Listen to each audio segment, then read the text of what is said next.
Yes, Yes. yes. Okay, well, good afternoon, everybody. Thank you for joining us. We're all hailing to you from different locations on this planet. I'd like to do a very quick introduction. The subject of the symposium today is pushing the possible, and therefore the panelists here will be talking about their work and the boundaries that they're pressing in exercising their subject, which is focused on wood. I would like to allow each panelist to introduce themselves very quickly. The order of presentation will be first of all Hanna, and then Ahmet, and then Johan, and then Murat. So Hanna, if we can start with you very briefly and then dive straight into your presentation.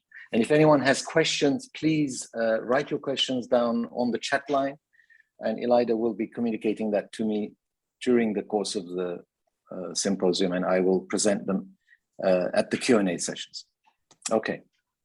Oh, thank you. Okay, so my name is Hanna Michaelson, and I am a Swedish architecture based in Stockholm, but I've been doing a lot of recent work in the north of Sweden, and that is a project there that I'm going to tell you a little bit about. And I will share my screen then and see if that works. So let me see here. Okay. Yes. You see it? Yeah. Perfect, okay. Yes. So this is a project that is called the Loft Houses that I thought I would tell you a little bit about. And there are a couple of getaway houses that function as a landscape hotel in the north of Sweden, in a region called Hälsingland. So this project, it was commissioned by my father when he bought this abandoned ski slope a couple of years ago. So you can see on this picture here, it's you can actually see where the ski slope have been, because the character of the forest is quite different, because there are mostly birches that have been growing there. So this project was built with the purpose of providing a space to experience the nature around and also the landscape, because when we got to the site, we felt that it was quite amazing. So these houses are constructed, there are actually two houses. So the first one was built 2015, and we have just recently finished the second one. And they are both constructed entirely out of wood, from the foundation to the interior and the roof. And the only thing that's actually not wood is insulation, which is made up from flax fibers, which is more of actually a tribute to the region, because this region, Hälsingland, during the 19th century, about that time, the flax production. So you have this, when I say flax, it's this flower that you have to make fabrics and also fibers from. This production made the area very, very wealthy, and it enabled the farmers to build these very lavish and decorated farmhouses that are today part of the UNESCO World Heritage. So this very rich building tradition in Hälsingland, it gave me a lot of influences for this project, and also working very close with the local craftsmen and the carpenters that had a lot of knowledge to share about old techniques. So I kind of had two main inspiration for this project, where the first one, of course, was the building techniques. So I really tried to construct these houses with a natural material as far as it could go. No plastic, having like this construction where you didn't have to have plastic in the walls, but using natural materials instead, trying to avoid, or actually avoiding, all poisonous treatments. Even the roof is wood, am I right? Yeah, exactly. So it's everything is roof. Everything is roof now. Everything is timber, and also like natural materials. And also the membrane in the walls, that's more usually plastic. It's cellulose, instead, so that the walls breathes. And the other influence that was really inspiring was the way we traditionally use spaces. So this is a house type that was very common in Sweden during the 18th century, where you have the plan that is organized with 2 rooms, where you have the living space that you use every day, where you sleep and you eat and you work and you socialize. And in this space, you have to be very rational about the spaces. So you have these fixed seats so that you can use as seating as well as sleeping areas.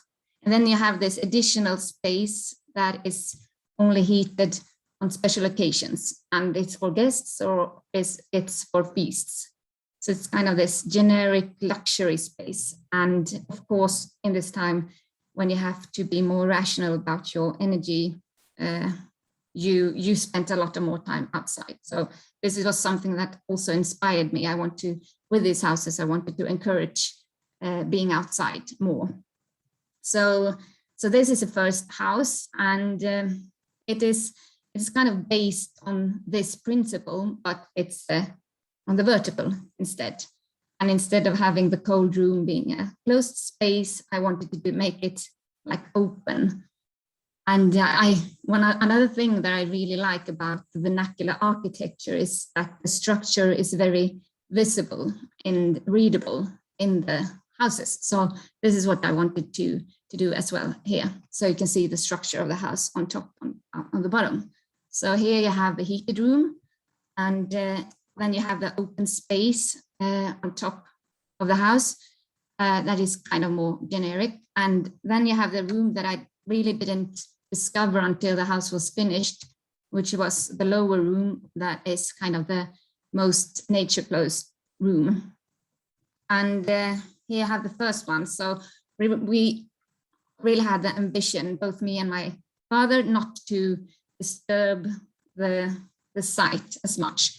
So I decided to build a house on stilts to make like the minimum impact. And as you can see, we could actually spare this bush that is underneath the house, and it is still living and feeling fine. So that's nice to see that worked. And then you have this space that is the heated room. And it's a very small room. It's about 14 square meters. And in a similar way to the old houses, I've tried to make the furniture multifunctional, so you can use them both as like resting areas as well as eating. So you have all these like different spaces overlapping in this like really tiny room with the futon mattresses that you can lay out during use. And you have this really small hallway and kitchen. So I really tried to use like the structures and the different materials of the wood to kind of define the different spaces. So this is open loft, which is an open air loft where the structures kind of peeled off the different skins of the wall. And here also where you can experience the surroundings. So building this house, it was quite challenging because of it was a remote location, and you had the winter, which is kind of rough in this area, and also the slanting ground. It was really difficult for the carpenters to work on the site. So therefore, the construction with these stilts that goes all through the house, it was very convenient, because in that way we could rebuild the walls and some of the elements on the workshop in the valley and then mount it on site. And like in the same way that I wanted the structure to be visible in the outside spaces, I wanted them to be visible also on the inside. So you can see the stilts in the inner room as well. So this was kind of the principle for mounting the rooms, the walls and elements. So this is the second house, and it's organized in the same way. As you can see, you have the open space and you have the closed space, but it's laid out in a different way. And this is also an example of how I really tried to use the like the different surfaces of the wood to describe the different areas. So you have the roof with this really like noisy, more rough cladding, and then the smooth birch surface, because I think it's really nice to see how they play together. And so this is the same kind of idea of making rooms flexible during daytime and during sleeping hours. So there's also a small kitchenette. So the principle is kind of the same, but always with the structure being visible and important to the rooms. So yeah, I think I managed to do within 10 minutes. So yeah. You actually finished 2 minutes earlier than prescribed. Oh well. Okay, I mean, I have a couple of questions. First of all, thank you for the presentation. It's a beautiful houses. I love them. I love the way that you've interpreted vertically the horizontal plan and kept the visitors' room completely open. I understand the room is actually shielded with a mesh, is it, to stop birds flying in and so on? Did I sense there is some kind of mesh? Yeah, it's more for keeping like people falling out of the and birds flying in and making a nest there as well. That's no, also but it's actually open on the so it doesn't go all the way, so they can. Okay, so it's open on the top. They don't seem to want to, so.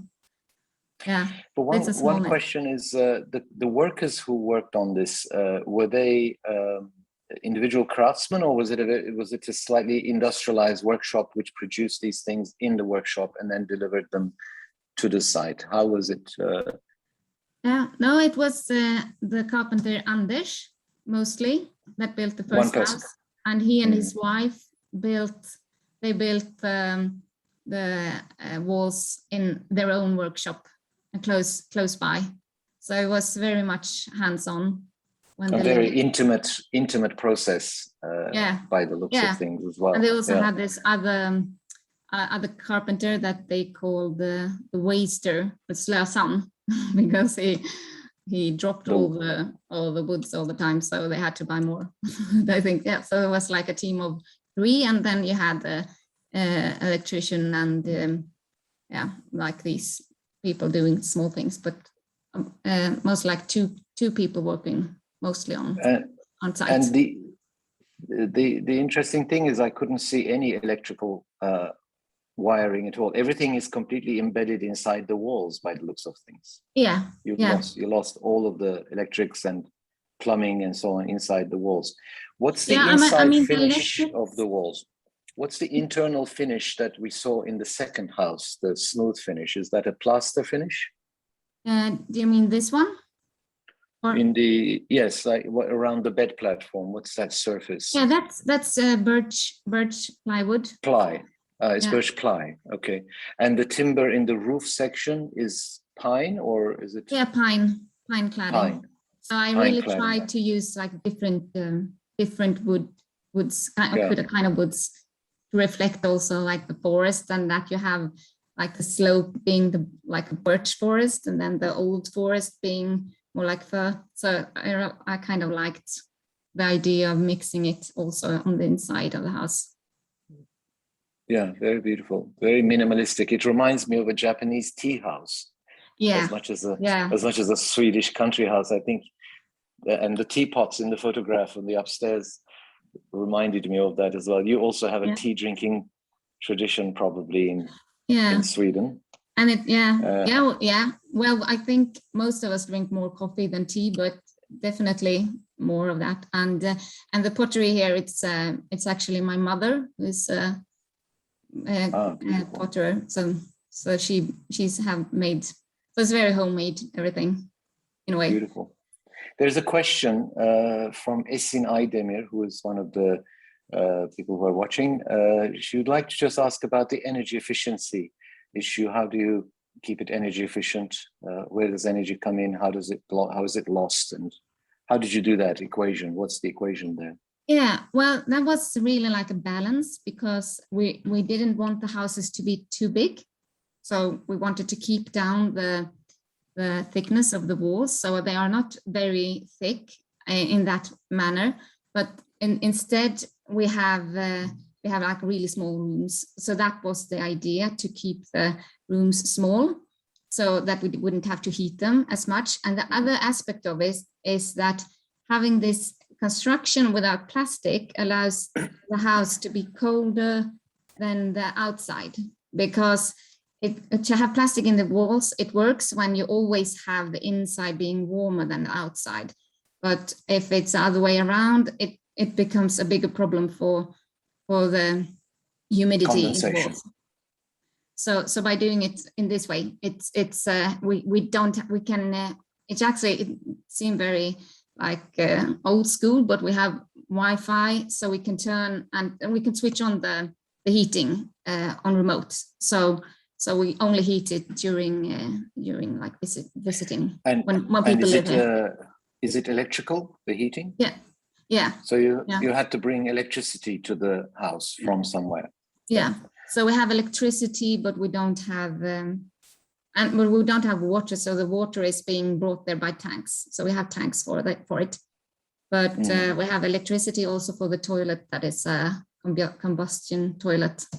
So because we don't have any other facilities. Drainage, any drainage. No, exactly. Well, I'm sure there are many more detailed questions that people would like to ask later on. You'll be open to questions later on, perhaps in the hop-in panel sessions. At the end of the session, hop-in basically gives us all a platform in which people can have a dialogue. So let's save that bit to the next session after the panel is over. But thank you very much, Hanna. Thank you. The next in line is Ahmet. And Ahmet, you have 10 minutes. I know it's going to be difficult because you have a lot to say. Okay. Yeah, I already cut out some of the things that I was planning to say. So let's see what happens. And then I will now share my screen. And here's, yeah. And then slide mode. Yeah, are we all? Yes. Yeah, we're all good. Fine. So, okay. Hello. Yeah. Yes, fine. Yes, we can all see it. Yes, yeah. Thank you. Perfect. So, okay, I'm gonna skip a bunch of introductory slides. So go right to it with wood. So I am Ahmet Topbaş. I'm a structural engineer, and I am located in Istanbul. I also actively work in projects in the all around the world, and I also have some presence in New York City, which is where I used to work before I set out in Istanbul.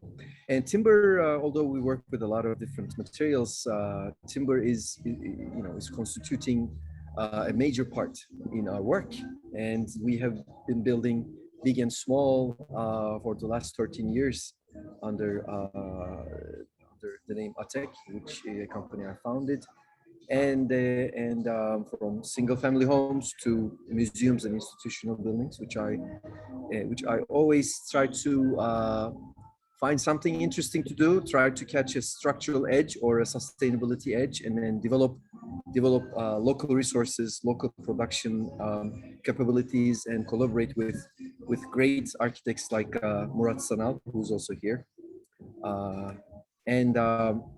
So I would like to go on not on a chronological line, but on a level of maybe with each project I will talk about what have we found interesting to innovate or to participate in each project, and so that we actually think that we are pushing the limits. So this is a museum, a modern art museum in Eskişehir, Turkey. The designer architect is Kengo Kuma, and we have worked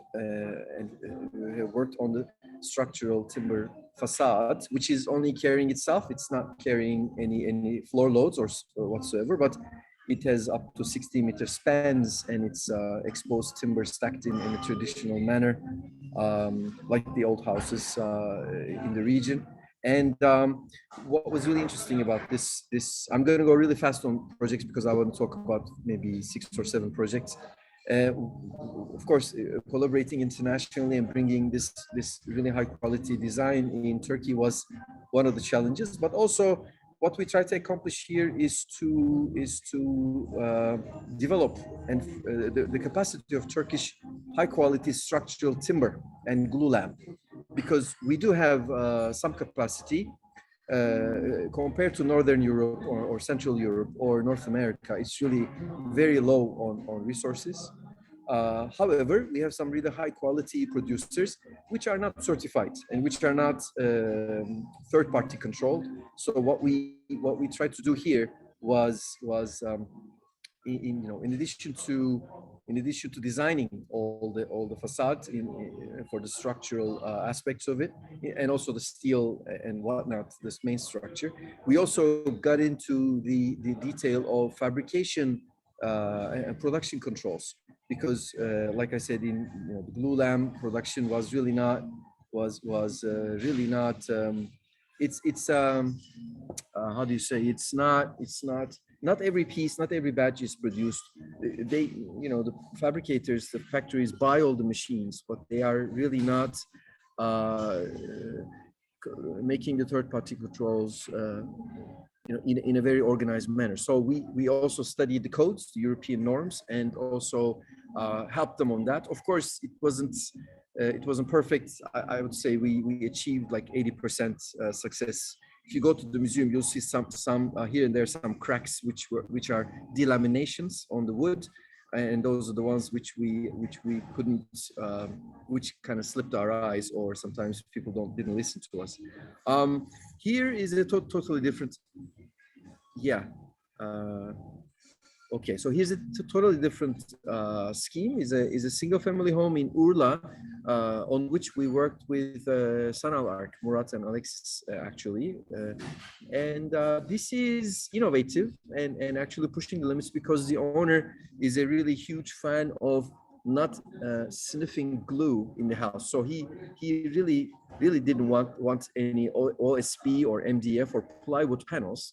So, and we are an earthquake country, so you see these angled laths, which are actually holding up the stucco, but also they are earthquake braces. And in terms of insulation, okay, here you can see the bare bone structure again with the braces, and some walls without braces, but they are yet to come. So also, since it was totally to be built from natural resources, we used wicker, like straws, not wicker but straws, and this special mud for insulation and also for stucco. Another project we worked and it's being built at the moment is this grid, is a series of grid shell roofs. Oh, and by the way, I will not talk more about this because Murat has a fantastic presentation solely focused on this AA nest house, which is in Urla, Izmir. And also that's this good, because you only have another 4 minutes left, I have to tell you. Yeah, okay. 14, you said, right? I'm kidding. Okay, so you have so some grid shell roofs that we have worked on with Şanal Ark. Again, they will speak more in detail of that. So this is pushing the limits in terms of structural span in a two-way shell system. From the same Saudi Arabian project, we came up with this folded plate design, which we are proposing now in Boğaziçi University Helios campus as a student life center. Another small project we helped with in terms of timber design and sustainability and ecological green architecture is the Solar Decathlon Pavilion of Turkey from 2018, which won the design and construction awards. And these panels, which are clad with fiber and earth, are also structural panels, which we help design, and then we mentor the students to actually finalize the design and build. Here's a section of those panels. There's again straws, and then the earthen outer outer shells are timber, lath, and fibered earth. Here's a little slide that shows the making of it. Sometimes we work on restoration and reconstruction of historic timber. Here are some train hangars in Söke, Izmir, which were built by the German and the British railroad engineers in maybe 100 or so years ago during the building of the Aegean Railroad, and then we turned them into social and shopping districts with our architects. And then here is a snapshot of the out. And of course, the famous Bosphorus lining timber palaces or mansions, yalas. We have our hands over the years on a bunch of them, and again, timber restoration has been steadily in our portfolio. Sometimes you talk about we don't build tall timber in Turkey, but this was actually many times you see that some of the buildings are 7 or 8 stories high along Bosphorus. And this may seem like 3.5 stories, but it's actually 21 meters roof ridge height. And then we had to innovate in many rooms with different types of structures, like this floor beam, which is actually a timber metal composite structure, which allows for services to pass through in the floor. Seismic connections again, and then this is the finish up. And this was designed by David Chipfield. It is not finished yet, but it's in Ortaköy, Istanbul. Mass timber, tall mass timber. This is something we collaborate on with Grimshaw from London, and it's a building in Istanbul in Haliç, a museum building which we are pushing to be built in mass timber. And again, it's like 7 stories above ground and then 2 stories below ground. This is a competition we won with Kengokuma in Pristina. It's the Germia, it's Pristina Germia Music Hall. It's the renovation of this shopping mall, Soviet era shopping mall, one of the first in the Balkans. And then we are, of course, using timber with Kengokuma in the foyer. And this is the last one. This is one of the last projects we have done with Han Tümertekin for the Biennale di Venezia. This is the Turkish architectural installation, or pavilion per se, in the Biennale, curated by Hashim Sarkis, and we are the structural engineers. One really interesting thing about this is it is totally prefabricated in Turkey, even the concrete base, and it was assembled in Italy. And so these are, I think I'm done, but why I wanted to show a variety is also a question I want to have posed and then maybe discussed, is that here we are trying to push the limits, big and small, and then try to develop and further improve the quality and the engineering of Turkish wood. How can we work together with our sweet colleagues?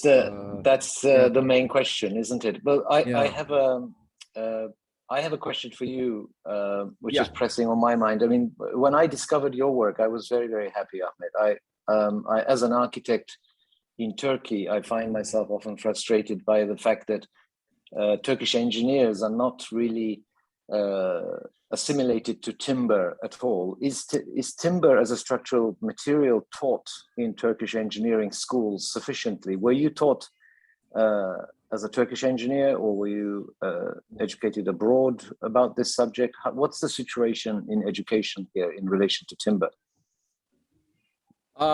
There are some small but nice developments. Usually it has been neglected and actually maybe taught in a very personal level.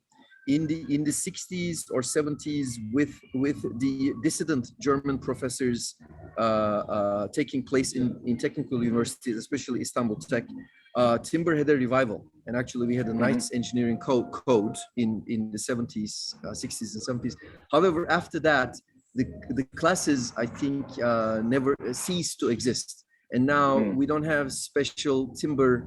Now we have a couple due to the renaissance of timber in the world. of course, the mass timber and engineered wood and so forth. So timber engineering picked up again, but especially it's of course it's nowhere near sufficient to catch up with the times. Obviously, I have a question from Esin Aydemir again, who is asking, what are the current construction regulations in Turkey concerning mass timber design? The yönetmelik, what is the regulation system that they use? It's very recent, obviously, all over the world, and then even the last couple of 4 or 5 years, I think the world caught up on it in terms of coding, like fire codes and structural codes. We recently had the earthquake codes renewed, and then they make referral to the Euro codes. Actually, we don't have a per se Turkish regulation for structure. They are in effect. The European codes, like Eurocode 5 for structural design, is in effect, and is valid, and also the seismic code is coherent with it, but it is obviously nowhere near being like an annex, Turkish annex. Like many parts of the European codes are still in English, not in Turkish. But is there some way of changing that? Is there some way of changing that? Are you working on that maybe a little bit? Because you, if anyone, should be the one pushing it. I'm not pushing that. I'm pushing other things, but thank God there is Celalettin Bey and the National Timber Association, Ulusal Ahşap Birliği, who's very active on that and has been successful within the last couple of years. They are now in line, and then convinced the government officials for translating most of the production and design coding. So that's a great thing, because once it's your own native language, it's a different thing. Well, one last question. What's the maximum span that the shell system can achieve? The one you showed us, a shell system with a geometry. What kind of span can you achieve with that, Ahmet? Depending on pre-tensioning or post-tensioning, because you got to use some sort of a post-tensioning trick, and the depth of timber. One folded roof was spanning 24 meters, for example. This is what we are hoping to build in Boğaziçi University, Kilyos campus, with Şanal Ark. This one, and this is only 12 centimeters thick, by the way. Right. So it's like super efficient and super efficient and sustainable, actually. Very low resources. Fantastic. Yeah. Fantastic. But if you're talking about a grid like this, with like 30 centimeters, we spend 30 by 50 column free, 50 meters by 30 meters column free, just with 30 centimeters depth, because of thanks to the frame form finding and the using of parametric algorithms for the dome double curvature. Murat has some great slides on that. Yeah. Okay, well, we'll go on to Murat last. Next in line is Anders. Thank you very much, Ahmet. It's very, really nice to see all that work. My pleasure. I'm very, very encouraged. I'm happier seeing it. Thank you so much. Anders, please take us into your world. Yes. Tell us a bit about yourself first. Hello, my name is Anders Johansson. I'm a Swedish architect, and I've been working most of my life with urban design, open public spaces, exhibitions. But after a few years at university, where I was heading the School of Architecture in Stockholm, I had the opportunity to start my own company working with wood. Together with my wife, Anja Tedenius, who is also an architect, we designed and built our own atelier where the work can continue. And because we were our own clients, we had the possibility to test and experiment with things a bit more daring that you would normally do, perhaps.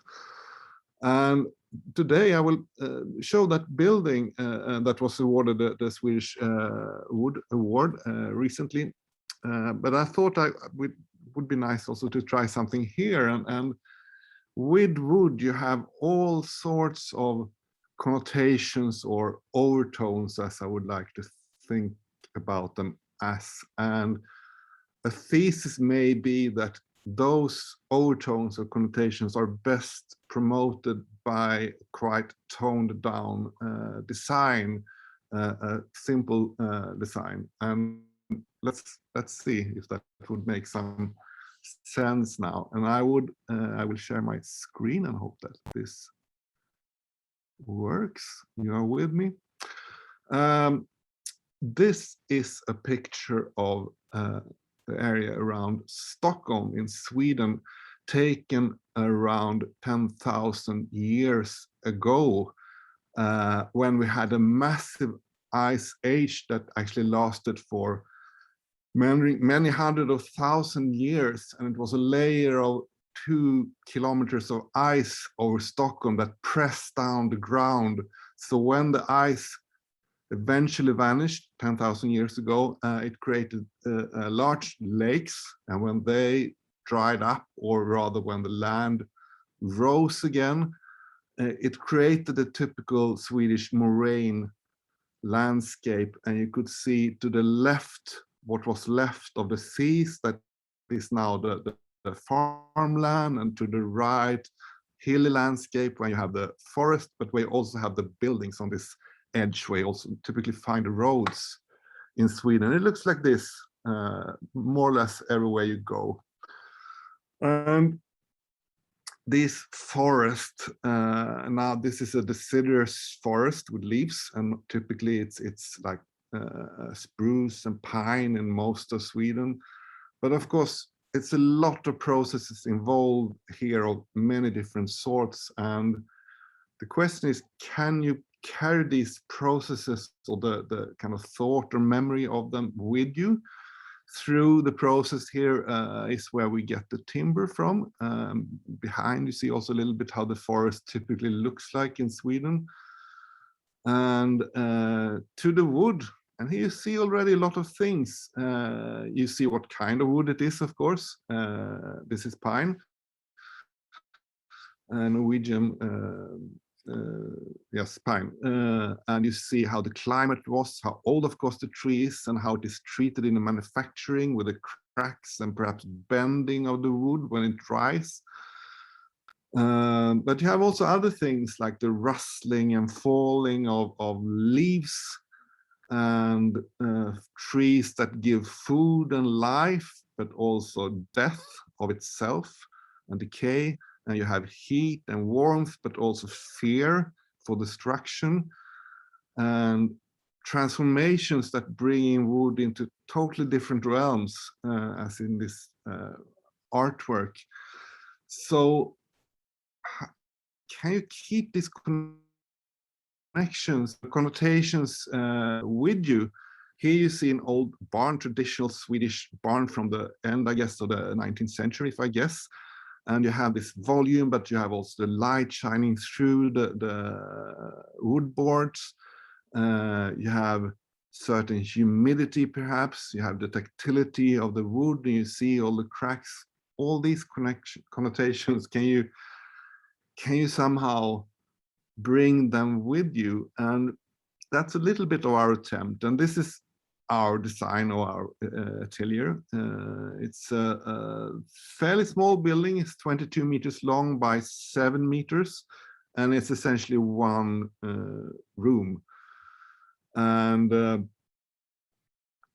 it's very simple construction techniques. It was pre-manufactured a bit south in Sweden, but assembled on site. And this is all made in spruce, which is the predominant wood. When you go to a typical lumberyard, you will find spruce wood normally, and the pine goes for furniture, etc. And we used straightforward trees, nothing special, but the dimensions sometimes were a bit bigger. They were hoisted up manually on site, these frames, load-bearing frames. Everything is, as in Hanna's case, it's made out of wood. The insulation is wood fiber insulation. There's very little metal, and of course no plastic in the building.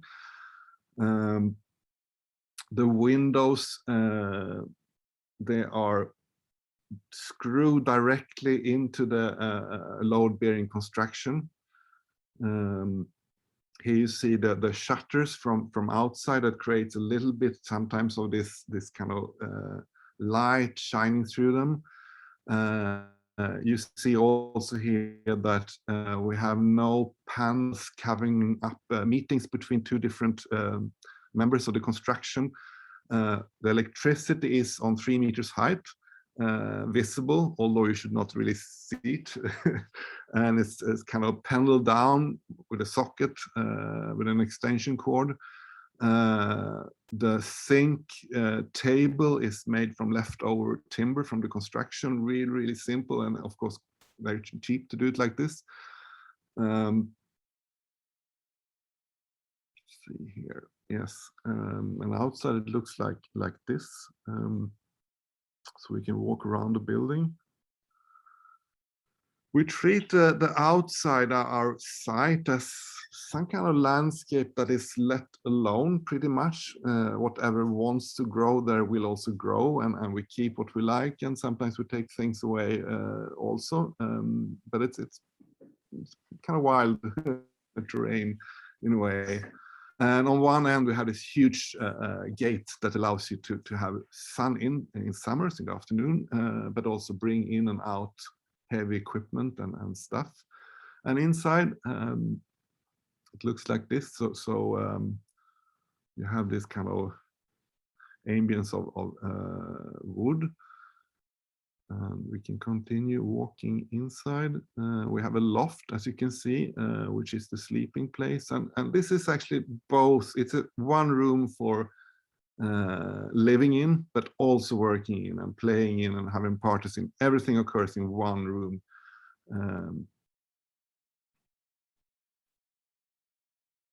And what you see in the window is, again, the structural elements on the wall that is otherwise meeting the wood insulation.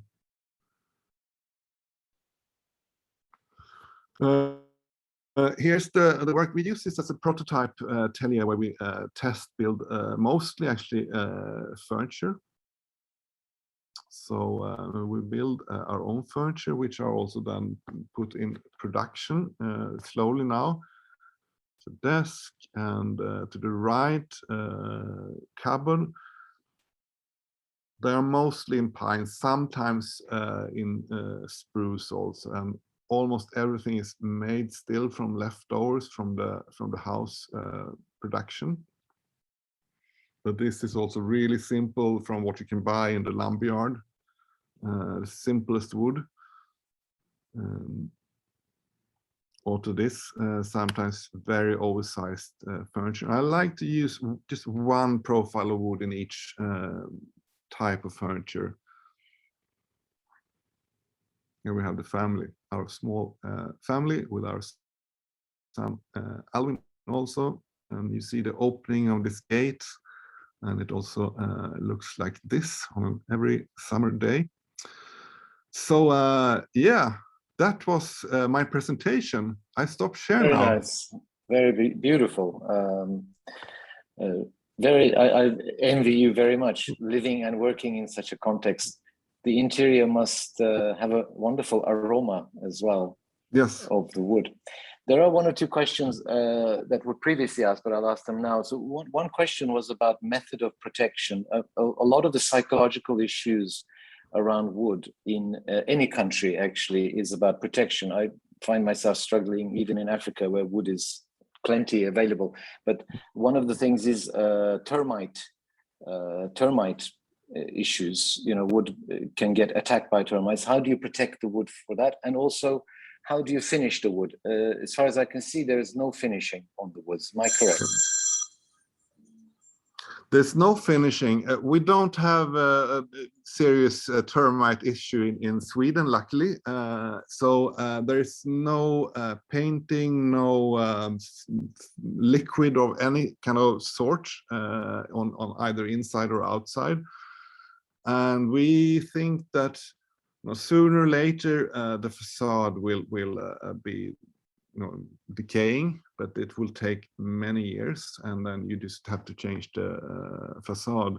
Another thing which we have tested is not to have any drain pipes, so the water falls directly from the roof down to the ground where it's kind of absorbed. But if it's in the same type of wind, you will find the facade being quite wet for maybe a few days, as long as it rains, but then it dries up again. So that seems to be no question, no difficulty so far, at least.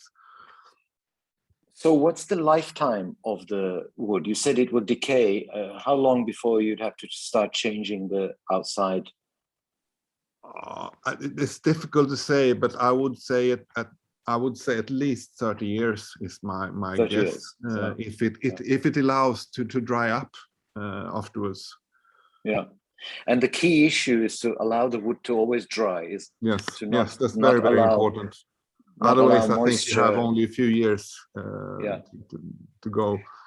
And the connection to the ground also has to be such that you're away from the ground, so that no moisture can build up in the ground. Yes, opposite to that thinking, of course, Venice as a city is all built on timber piles, and the opposite is true. When it's entirely soaked in water, it stays forever. Venice has been there for over 500 years, right, yes. 600 years. But one of the psychological blocks about wood is its decay. And if you think about it, 30 years is a very long lifetime. An ordinary building which has render on the facade or paint, the lifetime is 5 years, maximum 5 years. You have to repaint it or repair the render in some way. So actually one of the issues in encouraging use of wood is to start to brainwash people about its longevity. In fact, it's much, much more resilient than people realize. So this is one of the important factors, I think. One other question that was asked before we go on to Murat, because you still have 2 minutes of Q&A, unless there's another one coming from the outside. One question that was asked by a person who's in the audience is the equation of carbon emissions and the logistics of getting the wood to the site. Presumably, there is some kind of equation there where you try to minimize the transportation journey to the site. Yeah, actually we haven't calculated that, but we try to be quite careful, but it's not directly local. Most of the timber, it's maybe 300 kilometers south, and it's taken there by lorry. So that could be improved, of course, but also these carpenters were from that area. But it's everything is kind of assembled manually, although I'm sure that was some kind of electrical equipment used, like power drills and stuff like that. I think probably in the long run, as this house will last not only for 30 years, but probably more like 100 years or so eventually, I think we should be on the good side, even though there are some improvements, of course, to be made. Well, I understand that Sweden as a country has taken proactive action in terms of positioning manufacturing of timber within travel distances that are more logistically more efficient than many other countries, that you don't have to travel very far before you get to a timber yard or a timber manufacturing installation. And I think that's one of the key issues in adopting timber as a material nationally, to create a kind of grid of supply that is close enough always to minimize that carbon emission during transportation. Thank you very much. Yeah, I mean, I'm very jealous when I see what you've done there. Well done. It's beautiful. Thank you. Can I move on to Murat? Last but not least, you also have 10 minutes of presentation, Murat. Over to you. Please tell us a little bit about yourself before you go on.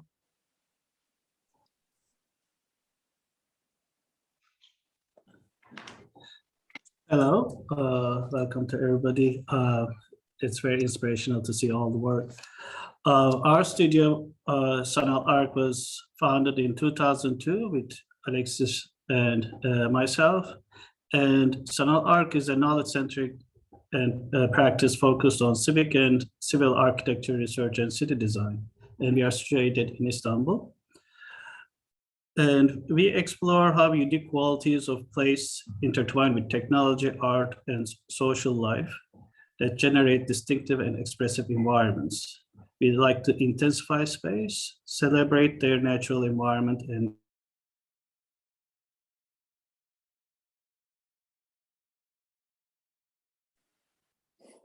I lost the sound from Murat. Is anyone else getting Murat's imaginations. Sorry, about pushing Murat, the possible. your sound cut off for a little bit. Can I ask you to do full screen or slideshow on your, press the slideshow so that we can see the larger screen. Thank you. Please go on. You were cut off a little bit. Okay. Our studio explores the unique qualities of places, and of course, pushing the possibility with wood, which is a precious crafted resource, is very interesting. And as talked in the previous presentations, the geography has everything to do with these resources. If you look at the left map, Turkey and Sweden are totally opposite from each other, and our mountain ranges come from all the way the southern Himalayas, reaching the Aegean Sea. And I'd like to talk to you about two projects in Turkey as far as structures, and one project in the Arabian Peninsula. And the resources are important, and because building technology and building culture is directly tied to the resources. So you see the Turkish map divided into 7 regions, which are the geographical regions, and you see the climate regions. As you can see, the closest that we can get to the warmer parts of Sweden, I think, is the very northern edge and probably the very southern edge, and they somehow meet in the Aegean without too much resources. And in both ranges, the sizes of the lumber is about this much. I think compared to Swedish sizes, these are like toothpicks, probably. But the culture has been always there. So because in those mountain ranges, there was still timber was still available, so they were able to use that as a means of construction. Not the sole, not the only construction method, but as a composite construction with infills, with vertical lats on the upper left side, and with sometimes covering a larger spans. And the tradition has been there for a long time. And there are very interesting techniques of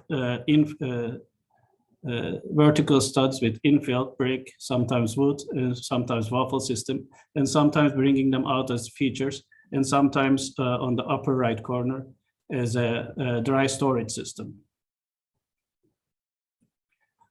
And when you look at the Aegean coast, where you find a little bit rare, timber has been, in order to use, timber has been used always for manufacturing either repetitive things from stones, as far as like innovative form systems, or covering large floor spaces or roofs. So today I want to talk to you about our practices employing wood. We have employed wood in decorative and in object manner, and in buildings as skins, and in skeletons in some large projects as features, because as our culture is not employed wood as a main solely construction method. We are trying to get there, but we are not there. But it has been always like you guys just talked about the Venice example. All the monuments by the sea in Istanbul are also on wood piles, actually. But there's a culture that has been abandoned for about last 50 years. So which is sad because it's a precious material, and it's by its nature it's kind, and it has lots of qualities. It's very easy to like, and it's a very true material to the genuine experience. But making of it requires at each scale a very close relation and collaboration with all the stakeholders, with from sourcing to designers, consultants, clients, and users. So we have to have a long way in the policy making and developing our sources and sourcing methods, and also work on the heavily skilled labor craft labor. So these are the first samples that we tried in objects, how we can flex an engineered wood, which is plywood. Or this is another project, this is another example of how we can bring the ornamentation from wood ornamental detailing in a historic building into today's production. And how we can employ actually soundbite algorithm as a surface finish and make the wood still a today's subject, or printing on wood, making a valuable room inside of another historic room, or employing one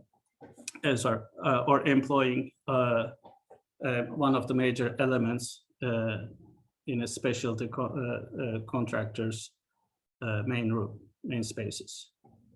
And this is exploring screen with some structural integrity with these little balls using as connectors or stiffeners in a student union. And this is a example how we can employ actually natural wood where people can meet in a hard surface in an actually in an old factory that has been reused, which belonged to two Swedish brothers in Istanbul, one of the old beer production facilities. But when people can touch wood, they very immediately like it and occupy it. And even if we, on the right side, you see the crates, which is a temporary installation, because the construction was still going on. We used construction pallets to make a temporary use of the space. Immediately, this space was owned. And this was employing the wood as an ornament in a wine production facility. Yeah, as an internal experience, bringing the wood and the natural sun, acknowledging about the harvest season. So, and in this example, the wood is actually employing, the wood is employed as a facade skin element to protect the winemakers who are the actual knowledge capital of this winery. In this case, the people are protected by wood. And as skin, we explore the threshold moments in the urban conditions where building facades become an attractive point to get out or to occupy, actually. And another example is using as a building element, as a bay window, as a structural element, as a complete structural element. And this is another example where we employed surface in a structural element that is that actually cantilever about 2.5 meters above a concrete structure into the Golden Horn. And this our Medina Academy located in Medina is actually in a volcanic landscape. And of course, the wood is very, very scarce there. And as you can see on the right corner, only the red and the yellow, the blue parts are assigned as wood timber features in the overall project.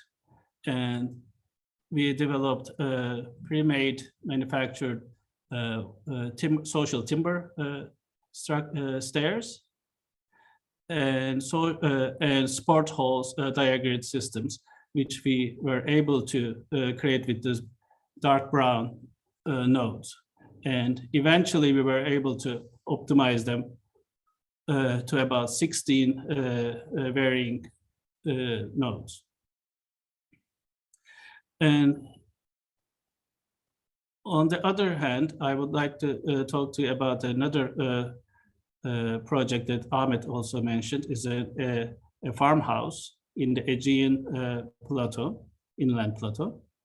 It's called Nest, and the nest is about a family's nestling actually along the skirts of a small hill, overlooking over a plateau, and the wood is creating a large canopy between two blocks, two volumes, and the wood is actually used for the blocks as well, but it's also wood diagrid roof is providing a place to gather for the family. As Ahmet Topbaş mentioned, the structural qualities of wood is used to their maximum, and the natural methods for production, all the plaster has been used. But the basic geometry that's connecting between the sky and the earth and actually settling in between a thin layer of the roof and the ground was the family's dream actually about nesting. And this photo is just taken 2 days ago from the family who's occupying the place. And the family has also lots of shepherd dogs that are occupying all the spaces and controlling everything on the roof and on the decks. And the last project is about another urban canopy in the central Anatolia, which is just in front of this mosque. Bazaars are predominant structures or formations in Turkish culture. It's occupied a few times of a week, and agricultural produce is brought here and brought to the bazaars and sold every week.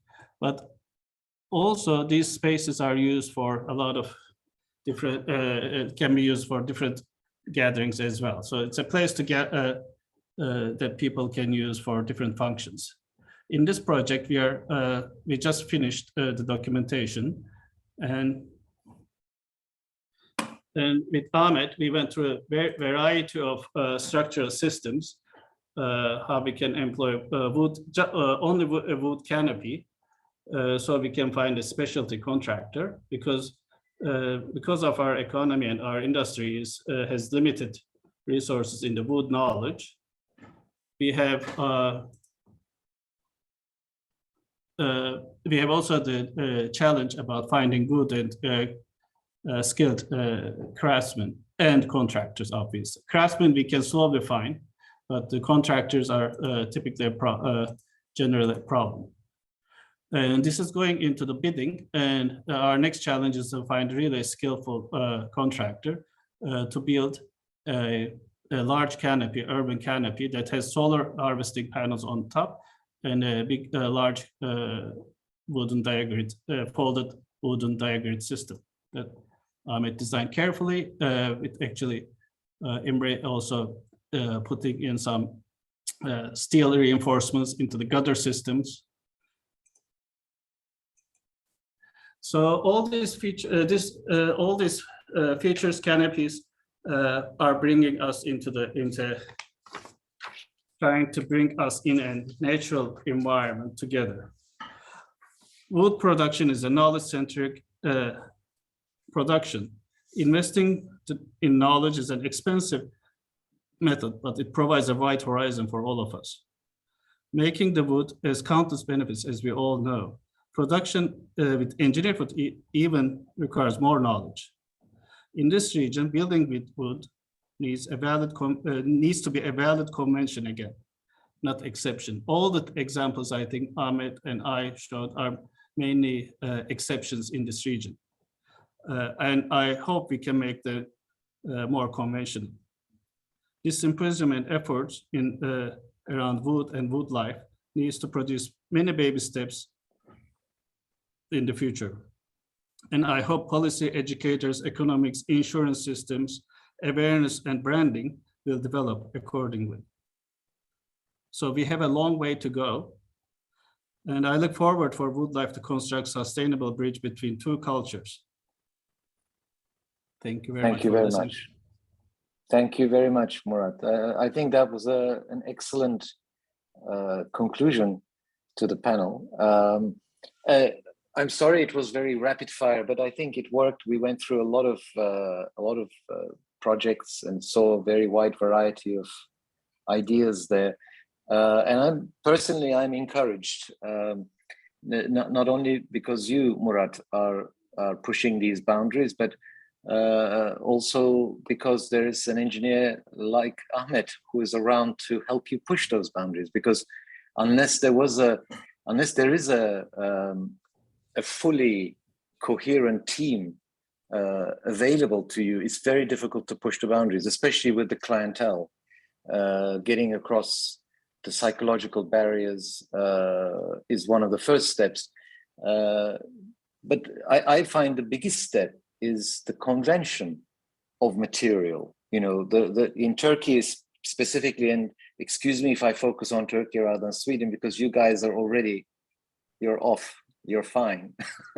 We just need to learn from you how to get this kind of level of awareness into our wider system, because it's not going to be possible just with one or two architects and one or two engineers who are doing relatively small impact work. And our interest in organizing this symposium, the whole purpose of Wood Life is to actually push for a much more wider acceptance of wood. And Sweden, in that respect, is an incredibly good example because of the great range of projects that you can see, from the Sara Cultural Center to Hanna's beautiful little tea house, I'll call it, and Anders' workshop, and Ahmet and Murat's buildings, which are, for Turkey, certainly pushing boundaries. But my question is, in Turkey, Murat, you're probably deeper into it with Ahmet. What's the process that you think we need to go through to raise awareness, perhaps at governmental level, municipal level? What are the steps that you think are necessary to get to an ideal scenario? It may take 10 years, I am aware of that.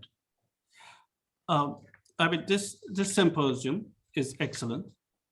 I mean, we need to be able more to exchange actually knowledge with our peers, with our contemporary peers. And I believe in baby steps. Without actually having baby steps, we cannot progress. And I think through these knowledge groups, we can explore many different things. But I think we have to change. We have to have an impact also on the policy side. I know Ahmet is working closely with some policymakers and the groups that are trying to influence the government and government development programs, and actually even the sourcing, because as I said, as I studied for this symposium, the sourcing is everything. And I look back to historical documents, and those pictures that I showed you at the very beginning are fascinating, and I did not learn about them. Mm-hmm. And it's a missing thing. I wish they were taught. But actually, I learned them through our beloved mechanical engineer, because he's interested in as a holistic buildings, because how the buildings actually dry. It's a holistic system. It's not one segmented designer or engineering system. It's a holistic system. Like Hanna's example, actually, it's very proactive way of actually imposing how a building should be used. I think we need to have a proactive stand. It's not I mean, both Anna's and Anders' examples are also very proactive, how a building should be used, how a building should be reused. And if we just build too much of it and it doesn't have a meaning, it just becomes another consumer item, I think. That's why I, for example, value a lot the bazaar, because it's a reuse of a place with a more, we would like to bring very valuable, material, and we cover it with it, and even carry actual solar panels with it, so the next generations can learn about it. In that particular example, your client is a municipality, I'm assuming. Yes. And the municipality, were they happy with your proposal to use timber? Did they suggest it? Did you come up with it with Ahmet, or what was the process? No, we have been coming up, and with Ahmet, of course, and we've been convincing. And Ahmet is actually can go through the codes, because with the performance, and it requires everything. And there's also, and there was no problems in persuading them. There were the municipality. Yes, it's long. It's been a process. Yeah, it's been at least about 3 years progress. Talking to them, but it's also a proactive position. I mean, we went there actually that it should be like this rather than, because everybody, of course, like if you're doing something different, everybody's telling the more conventional way. But can I just say something? I certainly have more questions. I can see more questions coming on the Hopin platform. We're going to need to close the Zoom up in 5 minutes. We have a time limit because the next, and there's a next one, which you probably want to watch actually. But is Anders, Hanna, Ahmet, and Murat, are you familiar with the Hopin platform? Are you in the platform already? I'm not. I hope so. Let's see how it goes. We cross our fingers. Yeah, if you already got into the Hopin platform, you'll see our session continuing there. There's a time lag between, you should keep the sound down. But once this is closed, if you're happy with that, we can go on to the Hopin platform and answer questions there. If it doesn't work, I'm sure that written questions can also, they can come to you as well. But just before we leave this platform, Elida is saying that let's move on, quite rightly, so that there is at least one question from one of the people who are here. One very critical question that's been asked by Eren Gültekin is, do you think wood could in the near future replace other construction materials such as concrete? Of course, it should. I mean, we are trying to do it every thing, especially forget the older generation. We try to get the younger generation. We try to get, do all the kindergartens, anything with the younger generations, because if they like it, they will never give up on the older generation, you're saying, because they'll never. A sad answer, but you're probably right about that. I mean, wood has such a there are so many different dimensions in which one can consider that wood is much better than concrete, just starting with its carbon emissions and also the health issue, creating a building that's living and breathing. Actually, that's one of the things that I love about timber buildings. The fact is the building is breathing with you, and it should, that's the fundamental truth. I think buildings should have some kind of organic relationship with the human beings and live beings that it's housing. So I'm going to thank you. I'm very much a stickler for time because there are other sessions that are coming up. I have certainly enjoyed it. It was a short session. I personally am very happy that I've met all of you, and I will be in touch with you separately further on. I have my own projects that I want advice on, specifically in Africa, actually, that I want to talk to you guys about, how to develop the industry in Africa. This is another critical question. But thank you very much for all your efforts. Anders, thank you. Anna, thank you. Ahmet, thank you. Murat, thank you very much. And let's see if we can meet in Hopin. I don't know if it's going to work, but if it works, then we continue our conversation there. Thank you. Let's you. try to do that now. Thank you very much. So much. Thank you so much. All right. Cheers. Cheers. So we'll leave this platform now. Yes.